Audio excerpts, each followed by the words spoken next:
Conhecereis a verdade, e a verdade vos libertará. Momento da palavra. Aleluia, glória seja dada ao nome do Senhor. Você que está nos assistindo, esse é o momento da palavra do Senhor. O missionário Erlano já está posicionado aqui, tem uma palavra forte, uma palavra tremenda para o seu coração nessa tarde.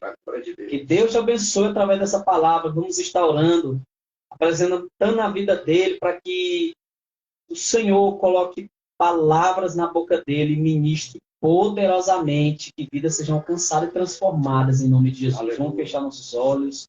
Você que está na sua casa, no descanso lá, feche seus olhos, vamos entrar na presença do Senhor.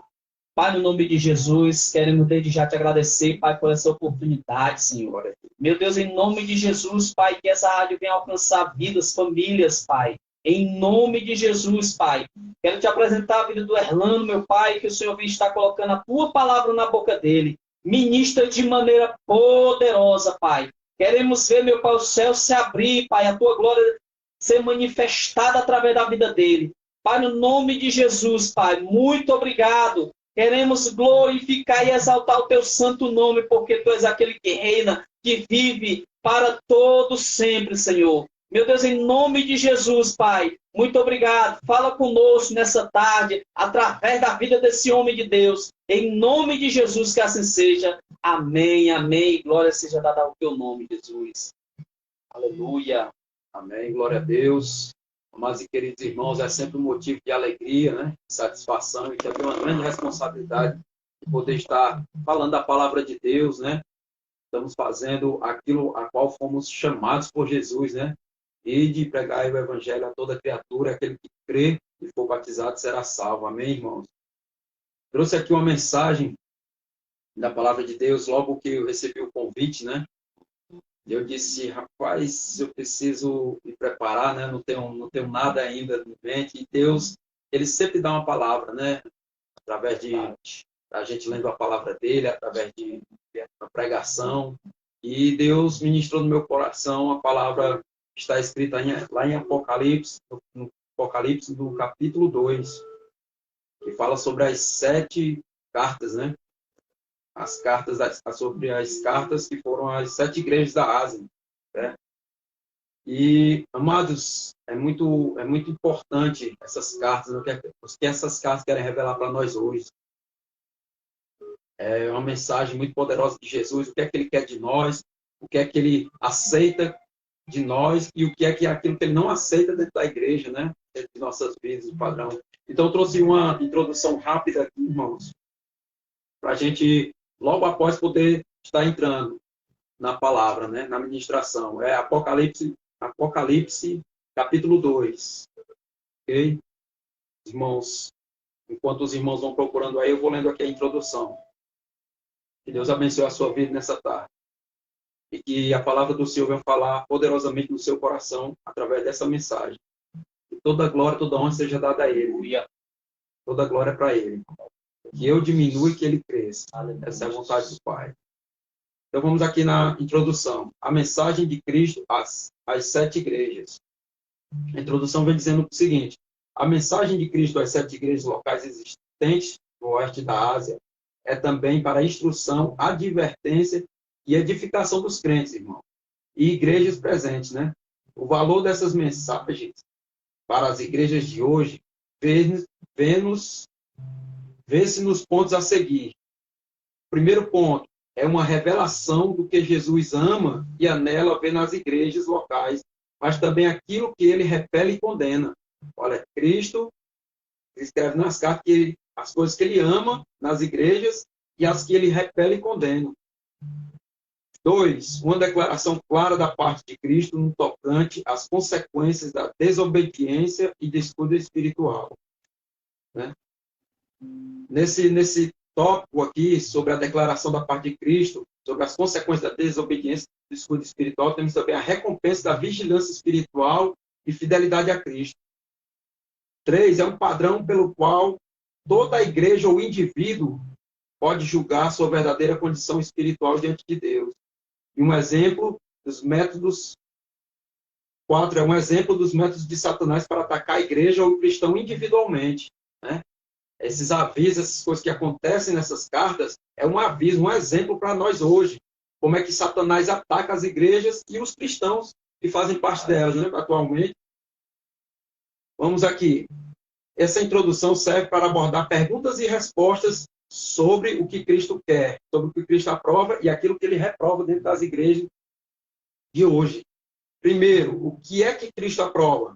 Cristo aprova a igreja que não tolera o ímpio no seu meio como parte dela, que averigua a vida, a doutrina e declarações dos líderes cristãos, né? Não somente do indivíduo, mas também aquele que está à frente da obra, né? Inclusive, essas cartas de Apocalipse foram dirigidas aos líderes, né? Aos anjos da igreja, que perseveram na fé, no amor, no testemunho, no serviço e também no sofrimento da causa de Cristo, né? Porque tem muita gente, como foi falado aqui essa tarde pelo missionário Paulo Rossi e pelo missionário aqui, o pastor Josué, que muita gente só quer ir para a igreja para receber bênção, para receber a bênção ou um milagre, e acaba abandonando. E aqui, ele disse que nós temos que ser fiel, perseverar na fé, no amor, no testemunho, no serviço e também no sofrimento da causa de Cristo, irmão, porque nós vamos passar por sofrimento. Não queremos nos enganar, não, porque achar que por estarmos dentro da igreja, por estar fazendo a vontade de Deus, não vai vir lutas, não vai vir batalha, não vai vir sofrimento. Eu tinha um abençoado que sempre me dizia que a luta dele era muito grande. E eu dizia para ele, irmão, não é só você que está passando por luta, não. Creia nisso, não é só a sua luta que é grande, não. Todos que estão perseverando na fé, no amor, todos estão passando por essa luta, por essa batalha, por essa guerra, né? Vamos continuar aqui. Pecado. Estamos aqui. E que abomina aquilo que Deus abomina, não é verdade? Quem vence o pecado, Satanás e o mundo, que não aceita conformar-se com a imoralidade do mundo, nem com o mundanismo na igreja. É isso que nós vemos hoje, né?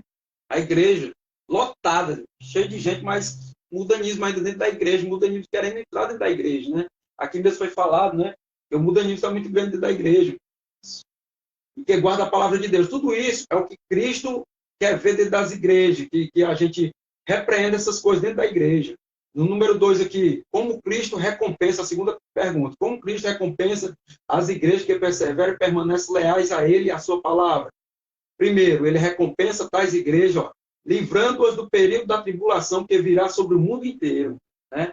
Meu irmão, não queira se enganar, não. Esse período de tribulação, se você for estudar, quando você tiver um tempo, estude, pesquise no YouTube, tem tantos estudos sobre a grande tribulação. É um período que ninguém quer estar aqui quando estiver acontecendo. Quem conhece realmente a verdade. A segunda recompensa, ele concede o seu amor, concede a presença dele, né? O amor, a presença e estreita comunhão conosco. Tudo isso é o que Cristo quer nos recompensar e abençoando com a vida eterna, que é o principal, que é o nosso foco, o nosso objetivo é a vida eterna, né? Você chega aqui, ó, o pastor muitas vezes fala, né? Você chegar em qualquer esquina, em qualquer beco, em qualquer bar, você perguntar quem que quer ir para o céu. Todo mundo quer ir para o céu, não quer que não quer ir para o céu. Toda pessoa quer ir para o céu, né? Então Deus abençoa quando a pessoa se dispõe a fazer isso, a se render, quando a pessoa se dispõe realmente a estar mergulhado na palavra, em oração, na comunhão com Deus, ele recompensa com a vida eterna, né? Terceira pergunta, o que é que Cristo reprova, né, irmão? Então, tem muita gente que tem dúvida, o que é que Cristo quer, o que é que Cristo não quer, o que é que Cristo reprova dentro da igreja, né? Cristo reprova a igreja que diminui a sua profunda devoção pessoal a Deus, né? Quando a igreja diminui a profunda devoção a Ele, que se desvia da fé bíblica, que tolera dirigentes, mestres ou leigos imorais, né? Tudo isso Cristo reprova dentro da igreja, que se torna espiritualmente morta ou morna, que substitui a verdadeira espiritualidade, a pureza, a retidão e a sabedoria espiritual por sucesso e recursos materiais. Aquilo que foi falado aqui, né? Tem muita gente que só quer sucesso. Ela troca a vida de devoção dela, a vida pessoal dela com Deus por sucesso. É tanto que o Paulo falou aqui. E teve uma jovem que foi curada e qual era o sonho dela? Pular carnaval. Ela trocou, né? Ela trocou a bênção dela por algo que, né, o recurso material por um sucesso, né? E tem tanta gente, irmão, e faz isso, né, com Deus. E tanta gente que emplaca no sucesso, às vezes, né, é para glorificar o nome de Deus no começo, depois que ganha sucesso, fama, abandona Deus. Né? Nós temos tantos testemunhos desse tipo de pessoa, mas assim mesmo, amém. Vamos para frente, né? Quarto, como Cristo castiga as igrejas que entram em declínio espiritual e toleram a imoralidade no seu meio? Ele castiga mediante a não renovação do seu lugar no reino de Deus, né? Existe uma renovação, é por isso que a nossa luta é diária, é dia após dia, né? Por quê? Porque ali você está sendo renovado, Deus está carimbando seu passaporte dia após dia, certo? É como o relógio de ponto, quando você vai numa empresa que você vai trabalhar, todo dia você tem que bater o ponto, né? Na entrada e na saída. Assim também é a nossa vida espiritual com Deus, irmão. Todos os dias nós temos que estar lá batendo um ponto na oração, na leitura da palavra, né? Na edificação, no jejum, muito bem, o jejum que são tópicos importantes para a vida do cristão. Vamos aqui também, como que ele castiga? A perda da presença de Deus, do poder genuíno do Espírito Santo, a verdadeira mensagem bíblica de salvação e da proteção dos seus membros contra a destruição de Satanás, certo? E ser seus líderes postos sob juízo divino. Já vimos muitas igrejas sendo julgadas, muitos líderes, né? Julgados por Deus. Na verdade, porque começa a aparecer tudo aquilo que envergonha a palavra de Deus. Quem está à frente não tem aquela humildade de se arrepender, de voltar às primeiras obras e acaba no mesmo pecado, no mesmo erro, e Deus avisando, ele continuando, uma hora a casa cai, uma hora aparece, né? E aí causa o quê? Causa mau testemunho, causa escândalo. Tudo isso é como Cristo castiga, ele subjuga aquele líder de tal forma que não tem como mais ele, assim, se ele não voltar ao arrependimento genuíno, não tem mais como ele permanecer, não tem mais como ele voltar ao que ele era antes, né? Aquela vida de líder, né? Quinto, vamos lá. O que a mensagem de Cristo revela concernente à tendência natural das igrejas à estagnação espiritual, declínio e apostasia. Olha, irmão, é uma tendência natural das igrejas. Fazer o quê? Ela ter estagnação espiritual, que a estagnação espiritual é parar o crescimento. Ela parou, ela estagnou. É uma tendência natural das igrejas. Declínio e apostasia. Né? Não que isso venha a acontecer, não que isso tem que acontecer, mas é algo natural. A própria palavra do Senhor diz que o homem tem tendência natural com o mal. Não é verdade? Então vamos aqui, ó. As sete cartas sugerem que a tendência das igrejas é acomodar-se no erro, aceitar falsos ensinos e adaptar-se aos princípios anticristãos prevalecentes no mundo. Além disso, observa-se que frequentemente homens e mulheres apóstatas, vis e infiéis estragam as igrejas, né? Porque elas começam a dar mau testemunho, e aí as igrejas, observando aquilo, acabam esfriando, entrando num declínio espiritual. Por essa razão, o progresso espiritual de uma igreja nunca deve ser evocado como prova de que ela está dentro da vontade de Deus. O que é que isso quer dizer, irmão? Porque você não deve julgar uma igreja pela quantidade, pelo número, né? Porque tem muita gente que acha que porque uma igreja está multiplicando, está ganhando muita alma, muitas vidas, acha que ali está a vontade de Deus. Tem muitas igrejas que às vezes é só números. Mas quando você vai atrás, 1, 2, 3, é que faz a obra do Senhor verdadeiramente, né? Ou às vezes o pastor precisa de gente ali, e às vezes só 2, 3, 4 é que estão dispostos, com o coração disposto a servir a Deus verdadeiramente. Até a própria palavra do Senhor diz, porque tudo aqui é baseado na palavra do Senhor, meus irmãos. Eu não estou falando nada de mim, não. Tudo aqui está na palavra do Senhor, é baseado pela palavra do Senhor. A própria palavra do Senhor diz que muitos são chamados, mas poucos são os escolhidos. Você tira a prova disso pelas igrejas, não somente de hoje, mas como antigamente, como a igreja de antes. Cristo deixou uma mensagem para, acho que foi para 500 seguidores, né? Fiquem aqui até que do alto seja revestido pelo Espírito Santo, e a promessa foi feita e a promessa foi cumprida, mas só 120 estavam na hora acreditando na promessa. De 500, irmãos, 120, né? É algo que acontece, é o natural das igrejas. Quinta pergunta, o que é que a mensagem de Cristo revela concernente? A sexta pergunta, a última, perdão, querida, que eu estou um pouco nervoso, que é a primeira vez que estou em rádio, né? Amém. Acontece. Estou um pouco nervoso. Como podem as igrejas evitar a tendência espiritual e o consequente julgamento por Cristo? Como nós podemos evitar isso, irmão? As cartas revelam várias maneiras. A primeira e mais importante, todas as igrejas devem estar dispostas a ouvir o que o Espírito diz às igrejas, né? As igrejas elas têm que estar atentas, têm que estar dispostas a ouvir o que o Espírito Santo quer dizer para as igrejas, quer dizer para nós. Irmão. Quando eu falo para nós, é que eu me incluo no meio também. Então, eu não estou aqui porque eu estou pregando a palavra do Senhor, eu não sou mais santo do que ninguém, não quero ser mais do que ninguém, eu não estou no reino de Deus ainda, certo? Melhor dizendo, eu não estou lá no paraíso ainda, estou aqui na terra, irmão. Então, eu estou lutando também. Eu estou semelhante a vocês, estamos lutando, estamos numa guerra, irmão. Então, quando eu digo nós, é porque eu me incluo. Quando eu me incluo, quer dizer que eu também estou lutando. Então, quer dizer, ó, que nós temos que estar dispostos a ouvir o que o Espírito diz às igrejas. A palavra de Jesus, como Cristo, sempre deve ser o guia da igreja, irmão. Nós temos que se guiar por essa palavra. Essa palavra tem que ser o nosso guia, dia após dia. Temos que ler ela dia após dia, né? Um advogado, o missionário Josué, o advogado, ele estuda para poder defender uma causa, ele tem que estudar dia após dia as leis, os estatutos, para poder julgar uma causa, para que ele possa defender uma causa. Na verdade, e assim, para que nós possamos defender a nossa causa, nós temos que estudar a palavra de Deus.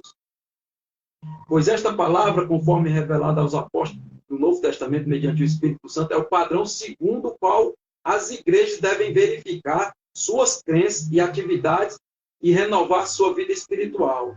As igrejas devem continuamente examinar seu estado espiritual diante de Deus e, se for o caso, corrigir seu erro de tolerância ao mundanismo e imoralidade entre crentes, né?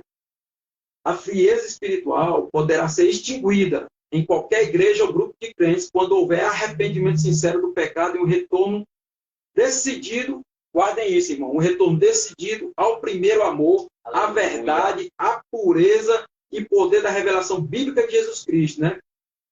Então, irmãos, é isso que nós devemos fazer. Nós devemos ter um arrependimento sincero do pecado que nós cometemos e um retorno decidido ao primeiro amor.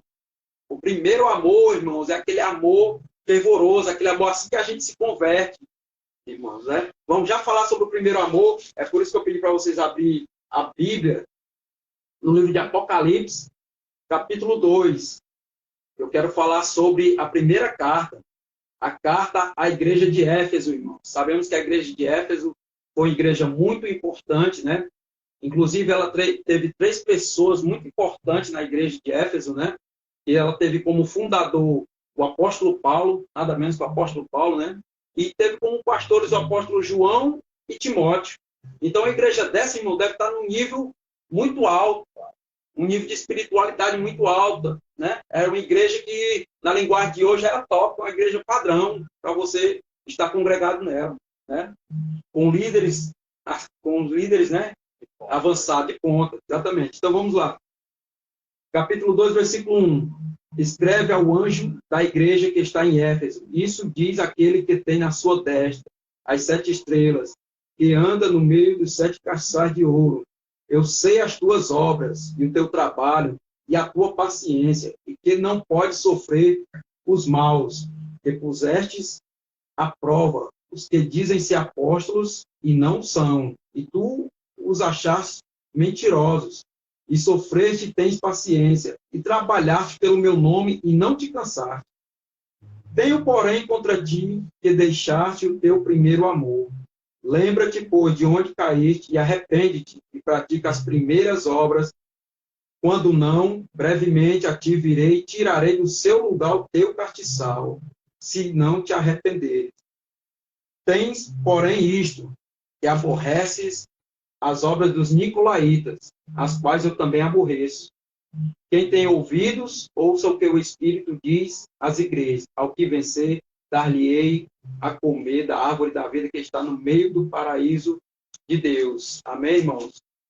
Amados, essa carta, aleluia, as cartas foram enviadas aos 7 anjos das 7 igrejas, né?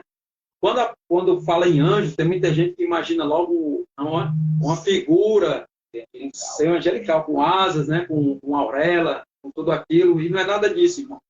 A mensagem, as cartas foram escritas ao anjo da igreja. O anjo da igreja é aquele que traz a mensagem para a igreja, aquele que tem a responsabilidade de doutrinar a igreja.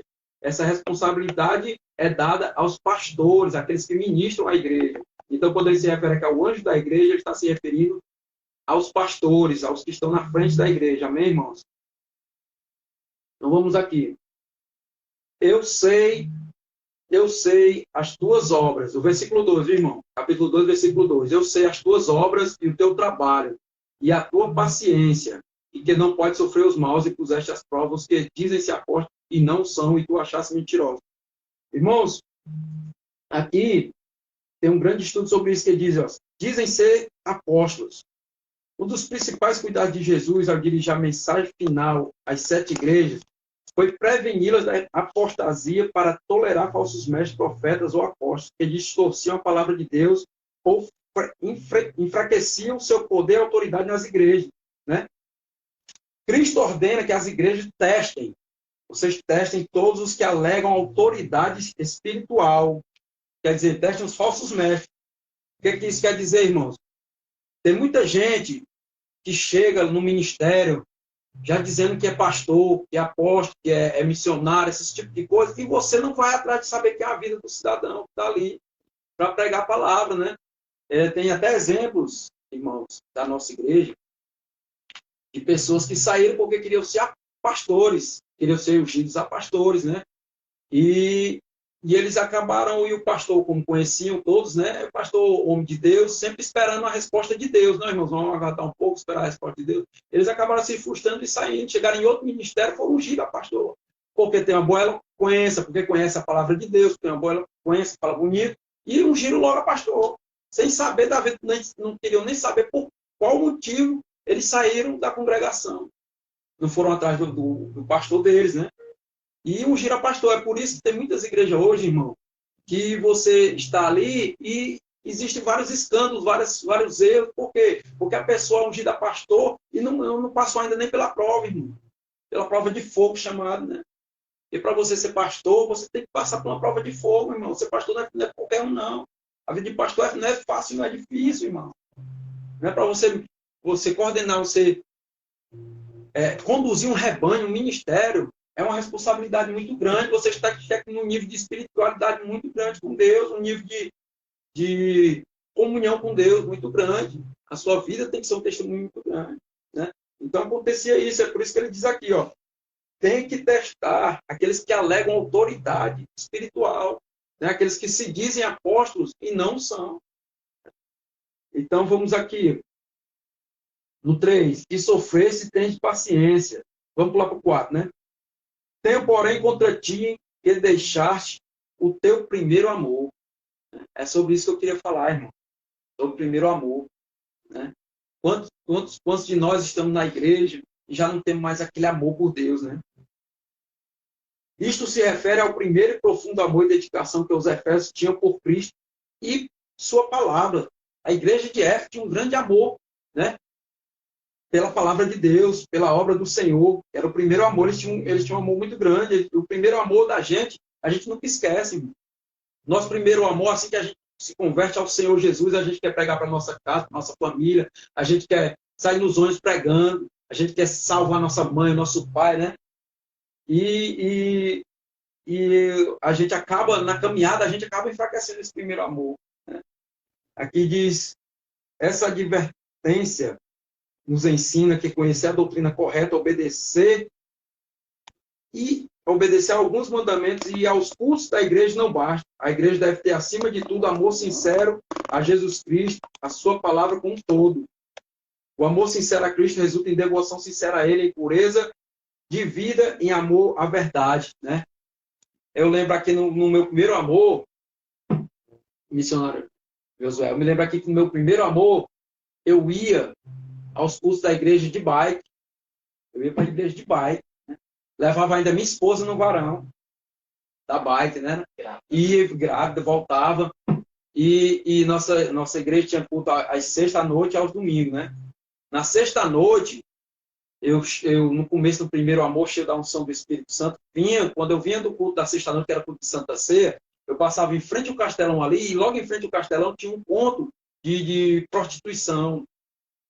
E aí ali tinha alguns homossexuais, algumas pessoas, né, fazendo essas práticas de homossexualismo, e eu passava com a minha esposa na bike, passava por eles, olhava para ele, olhava nos olhos dele e dizia rapidamente, né, na bicicleta, na bike, que ali tem uma ladeira, né, e dizia: Jesus te ama. Jesus te ama. Eles olhavam, ficavam olhando: Jesus te ama. E passava na bike. Aí isso ocorreu pela primeira sexta, na segunda, a partir da terceira sexta-feira, já tinha um que dizia assim: amém, irmão, amém, né? E numa dessas noites, eu trazendo a minha esposa grávida no varão da bike, né? Nessa ladeira, nessa mesma ladeira, avistei um carro parado distante, né? E como o carro estava desligado e não parecia, aparentemente não tinha ninguém dentro, e tinha um movimento de carro do nosso lado, eu dizia: rapaz, eu vou ter que passar do lado desse carro, tirando um pouco assim, chamado na linguagem de fina do carro, né? Só que eu não imaginava que tinha alguém dentro daquele carro. E assim que a gente passa na porta lateral do lado do motorista, a porta abre. No momento que a gente vai passar, e a gente se choca com a porta. E a minha esposa estava grávida do meu primeiro filho, uns 2 meses de gravidez. E ela caiu, eu caio bolando por cima dela, por sobre ela, né? E na minha mente veio logo apanhar a Bíblia. Eu fui logo correr para apanhar a Bíblia. E aí eu peguei a Bíblia e ainda subiu aquela ira, né? Subiu logo, de repente, subiu aquela ira, né? Sobre aquele acontecimento. Eu fui de encontro ao carro, o veículo, né? Para saber quem era. E quando eu abro a porta aqui, que eu vejo, eu só ouço aquela voz dizendo assim: me desculpe. E quando eu olho, era um homossexual. E na hora, eu estava no primeiro amor, na hora a palavra do Senhor veio dizendo na minha mente assim: olha, toda sexta-feira tu passa pelos homossexuais, de Jesus te ama. Agora é a vez de tu amar ele. Ele está te pedindo desculpa, perdoa ele. E ali na hora meu coração aplacou aquela ira, aplacou aquele ódio. Na hora meu coração baixou e é verdade. Eu virei as costas, balancei a cabeça positivo e fui de encontro à minha esposa. Já tinha algumas pessoas que já estavam acolhendo ela lá no chão, e peguei a bike até empinou um pouco o ar, aí eu peguei esse montão e viemos embora. Quer dizer, tudo isso era o primeiro amor. Você não via obstáculo no primeiro amor, você não vê obstáculo, você não vê dificuldade para servir a Deus. Não é verdade? Com o tempo nós vamos perdendo isso. Era isso que a igreja de Éfeso estava fazendo. Ela era uma igreja, rapaz, uma das melhores, que obedecia em tudo. Pregava a palavra do Senhor, evangelizava, ganhava alma, ganhava vidas. Mas tinha uma coisa contra ela. Ela estava fria do primeiro amor, ela estava enfraquecida com a falta do primeiro amor. Vamos aqui no versículo 5. Lembra-te, pois, de onde caíste, e arrepende-te, e pratica as primeiras obras. Quando não, brevemente, a ti virei e tirarei do seu lugar o teu castiçal, se não te arrependeres. Não é verdade? Aqui, quando ele diz tirar o castiçal, é porque ele vai rejeitar a igreja. Se eles não se arrepender, Cristo diz: vou rejeitar. Lembra-te de onde tu caíste. A gente lembra, irmão. A gente lembra onde nós começamos o nosso fracasso. Eu lembro que quando eu comecei a perder o primeiro amor, foi quando eu tinha lido pela primeira vez a Bíblia toda. Eu gosto muito de ler. Eu sei que você já percebeu que eu gosto muito de ler. Eu anoto, eu escrevo e eu gosto muito de ler. E aí, quando eu terminei de ler a Bíblia toda pela primeira vez, eu achava impossível, irmão José, uma pessoa ler a Bíblia toda. Eu achava impossível. Eu coloquei aquilo no meu coração desde o dia que o pastor disse que tinha lido a Bíblia várias vezes, né? Várias vezes. Aí eu olhei assim: rapaz, eu acho impossível, mas se ele conseguir, eu vou conseguir. Eu botei aquilo no coração, eu consegui. Só que teve um problema. Quando eu terminei de ler a Bíblia toda, veio aquele esfriamento. Foi onde esfriou o meu primeiro amor. Disse: agora pronto, agora eu já li a Bíblia toda, tudo que pregar eu já sei que li, né? E me achei um tal. E aí Cristo naquela hora me abateu. Eu já estava fazendo as coisas só por fazer. E aquilo já não comovia mais. Eu tinha a minha vida de oração. Eu orava, eu lia a Bíblia todos os dias. Mas depois que eu terminei de ler a Bíblia, passei mais de uma semana sem ler, sem nem pegar nela, né? Eu disse: não, essa passagem eu já li. Essa passagem eu já li, né? Eu não sei se tu se lembra, Paulo. Eu era tão dedicado, irmão, que eu sabia a sequência da aula do livro de frente, de trás para frente, de frente nela. Até uma vez estava em casa lá e tudo isso no primeiro amor. E depois foi se esfriando. E depois disso foi se esfriando, irmão. E aqui a palavra do Senhor diz, ó, para a igreja de Éfeso, lembra-te, pois, de onde caíste. Olha, irmão, Cristo falando com a igreja dessa, irmão, lembra-te de onde caíste, um aviso desse. Uma igreja que prova os apóstolos, que são apóstolos e não são, que tem paciência, que sofre pelo nome de Cristo, que trabalha e não se cansa. Uma igreja dessa que está top. E Jesus disse, lembra-te de onde tu caíste. Imagine nós, irmão. Imagine nós, irmão. Nós temos que lembrar de onde foi que nós caímos e voltar ao primeiro amor. Voltar a fazer as coisas para Deus, para o reino de Deus, né? Com amor, sem botar dificuldade. Hoje em dia, a gente não pode ter uma neblinazinha que já não vai para a igreja. Muita gente que não, o pastor mesmo pregou, muita gente que nessa pandemia, meu amigo, acabou com as igrejas. Muita gente não vai mais ao culto, porque estava esperando só um motivo. E a pandemia veio. Né? Aí muitas igrejas vazias, né? Mas para a glória de Deus, Deus tem sempre um objetivo, um alvo, né? Deus tem sempre um escape. Da mesma forma como esvaziaram a igreja, mas tem muita gente ouvindo pelas lives, não é verdade? E as lives alcançam muita gente muito distante, né? E por muitas das vezes não tem como ir à igreja, não é verdade? Então, amém, irmãos. Vamos aqui passar para o quinto, né? Que ele disse que vai tirar, vai rejeitar, né? Vamos aqui passar para o versículo 6. Tens, porém, isto, que aborrece as obras dos nicolaítas, as quais eu também aborreço. Né? Os nicolaítas, irmãos, para vocês que não sabem, era um povo que eles eram adeptos dos ensinos de Balaão. E na frente nós vamos saber o que é os ensinos de Balaão. Ou melhor, os ensinos de Balaão nada mais é que um ensino que dizia que as imoralidades sexuais não afetavam na salvação em Cristo. Eles diziam isso, você podia ter relações sexuais ilícitas que não afetavam na sua salvação. E eles, né, eles aborreciam essas obras. A igreja de Éfeso estava tão bem fundada que eles sabiam que isso era errado. Né? Porque vocês não sabem, os gentios era misturado, mundanismo com a igreja, que a gente estava falando aqui. Então, os nicolaítas era isso, né? E o Novo Testamento declara que tais pessoas não herdarão o reino de Deus. É verdade? Lá no livro de 1 Coríntios 6 e 10, 1 Coríntios, capítulo 6, versículo 9 e 10 diz o seguinte, ó, não sabeis que o injusto não hão de herdar o reino de Deus? No 10 diz, ó, não erreis, nem os devassos, nem os idólatras, nem os adúlteros, nem os efeminados, nem os sodomitas, né? Os sodomitas é o que praticam o homossexualismo, a prática do homossexualismo, né? O que é o sodomismo, né? E nem os ladrões, nem os avarentos, nem os bêbados, nem os maldizentes, nem os roubadores herdarão o reino de Deus. Quer dizer, tudo isso a palavra de Deus reprova, irmão. Tudo isso não está de acordo com a palavra de Deus. E tudo isso a igreja de Éfeso abominava, custo que tinha outras igrejas que acolhiam. Tinha outras igrejas que acolhiam esse tipo de coisas. E uma delas era a igreja de Pérgamo, duas delas, né? Pérgamo e Tiatira. Elas recebiam esses ensinos e aceitavam. Pérgamo seguia a doutrina de Balaão, a igreja de Pérgamo, e a igreja de Tiatira, ela tolerava Jezabel. Quem era Jezabel, irmão? Jezabel era um espírito que parava sobre as igrejas.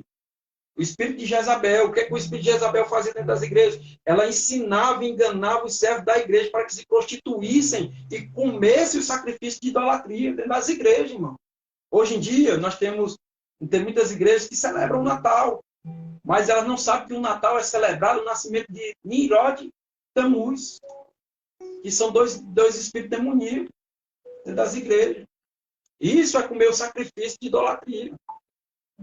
Né? Porque nós sabemos que o nosso Senhor Jesus Cristo não nasceu na data 25 de dezembro, todo mundo sabe disso. Hoje, a verdade, basta você estudar, irmão. Hoje tem o YouTube, tem o Facebook, tem várias pregações sobre isso. Se nós pesquisarmos um pouco mais, nós vamos aprender sobre tudo isso. Então, meus amados queridos irmãos, estamos aqui para a glória de Deus, né? E para concluir aqui, temos o versículo 7. Que diz o seguinte, quem tem ouvidos, aqui é a grande reset. Quem tem ouvidos, ouça o que o Espírito diz às igrejas. Meu irmão, se você deixou o primeiro amor, aqui está a mensagem para você voltar. Quem tem ouvidos, ouça o que o Espírito diz às igrejas. Ao que vencer, irmão, ao que vencer, dar-lhe-ei a comer da árvore da vida que está no meio do paraíso de Deus. Nós sabemos que o paraíso de Deus nada mais é que o jardim do Éden. E essa árvore que está mencionada aqui no versículo 7, ao que vencer, dar-lhe-ei a comer da árvore da vida, era uma árvore que existia, que está lá no jardim do Éden, cujo que quando Adão e Eva comeram do fruto proibido, né, do bem e do mal, Deus expulsou eles nada mais, nada menos por causa dessa árvore da vida. Né? Está escrito lá em Gênesis capítulo 3, 22, 24. Eu vou abrir aqui rapidamente, irmãos. Não preciso vocês abrirem, não. Vou aqui, vocês só acompanham aí. Se vocês quiserem abrir também, amém. Né? Gênesis 3, 22, do 22 ao 24.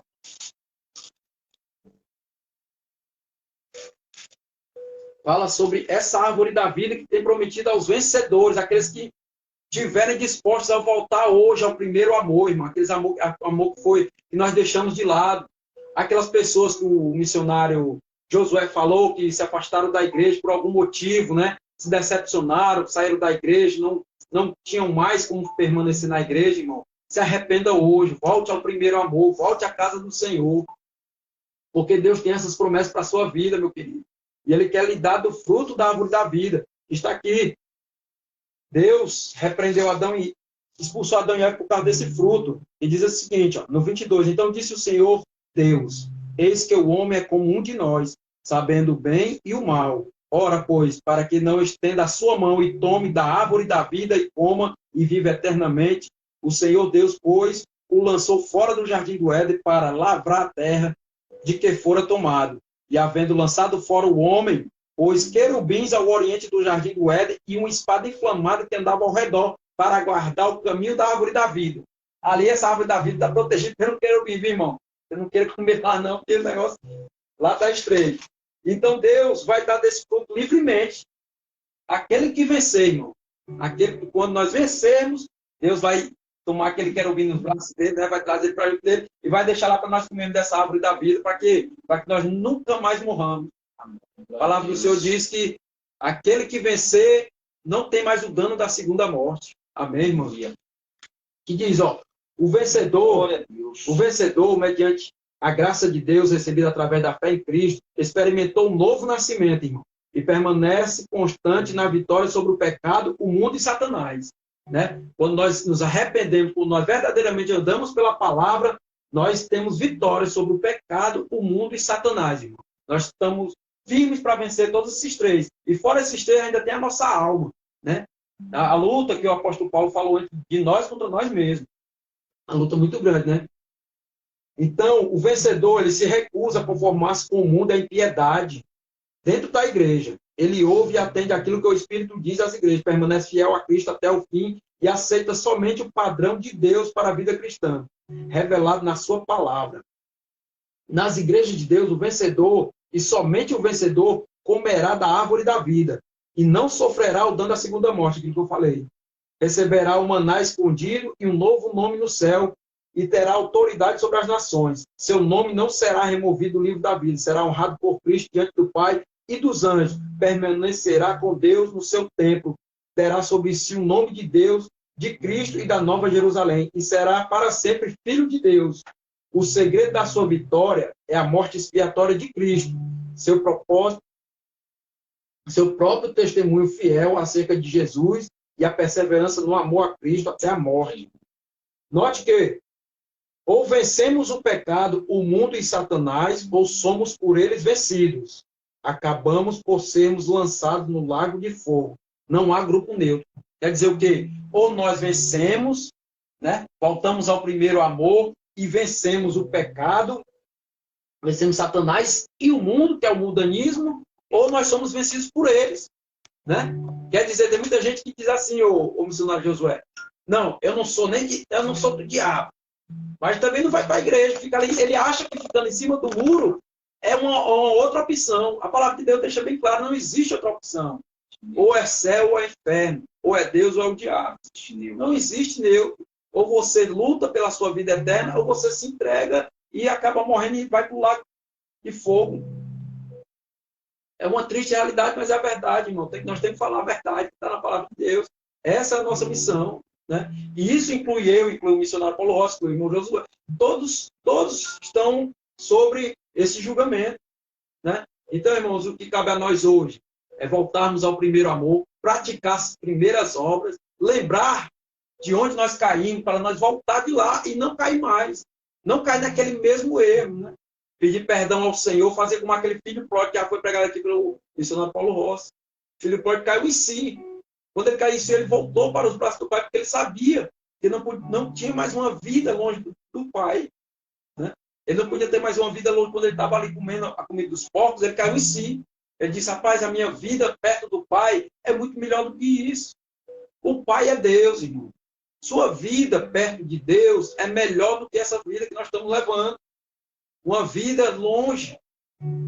Uma vida distante. Temos que voltar ao primeiro amor. No primeiro amor, lembre do seu primeiro amor. Primeiro amor, a gente quer pregar, a gente quer sair nos ônibus, a gente quer orar. Todo instante a gente quer orar, irmão.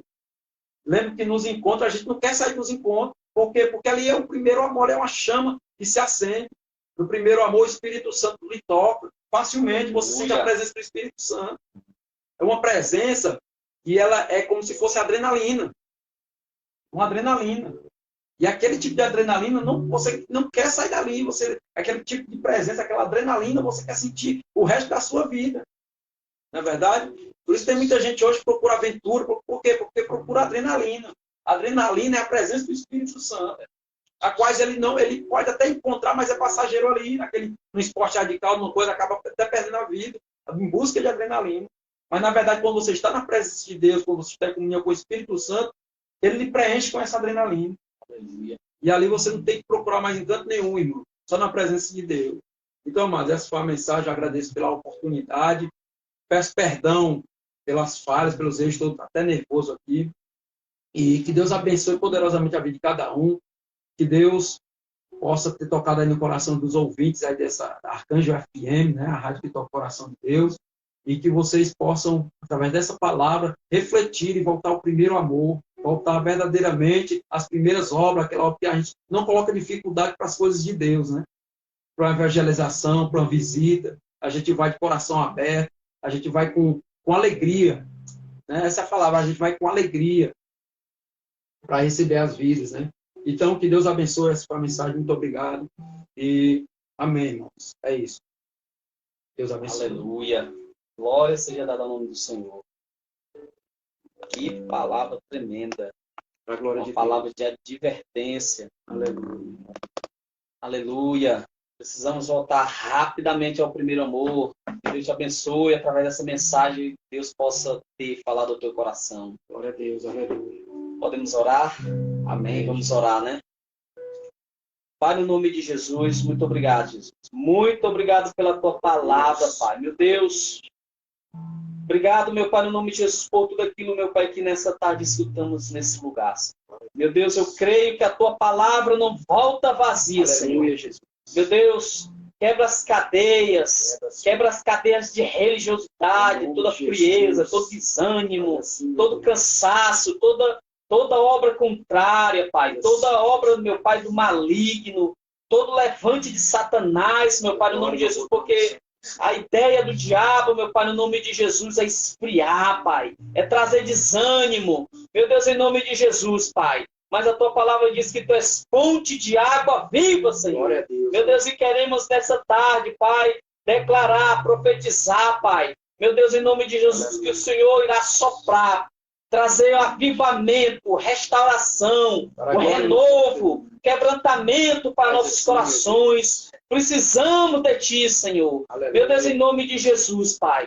Nos dá um coração quebrantado, Senhor. Nos dá, meu Pai, no nome de Jesus, almas, vidas. Queremos, em nome de Jesus, Pai, ser uma voz para essa geração, Pai. Meu Deus, em nome de Jesus, queremos, meu Pai, alcançar para os perdidos, aqueles que estão cansados, aqueles que estão sobrecarregados, e através da palavra do Senhor, Pai, possa vir a ter um encontro verdadeiro, meu Pai, contigo. Pai, muito obrigado, Senhor. Meu Deus, continua conosco. Meu Deus, em nome de Jesus, repreendemos todo mal. pelo poder do nome de Jesus, Pai. Muito obrigado, seja conosco. Em o nome do Pai, do Filho e do Espírito Santo. Que assim seja. Amém, amém. Glória seja dada a ti, Jesus.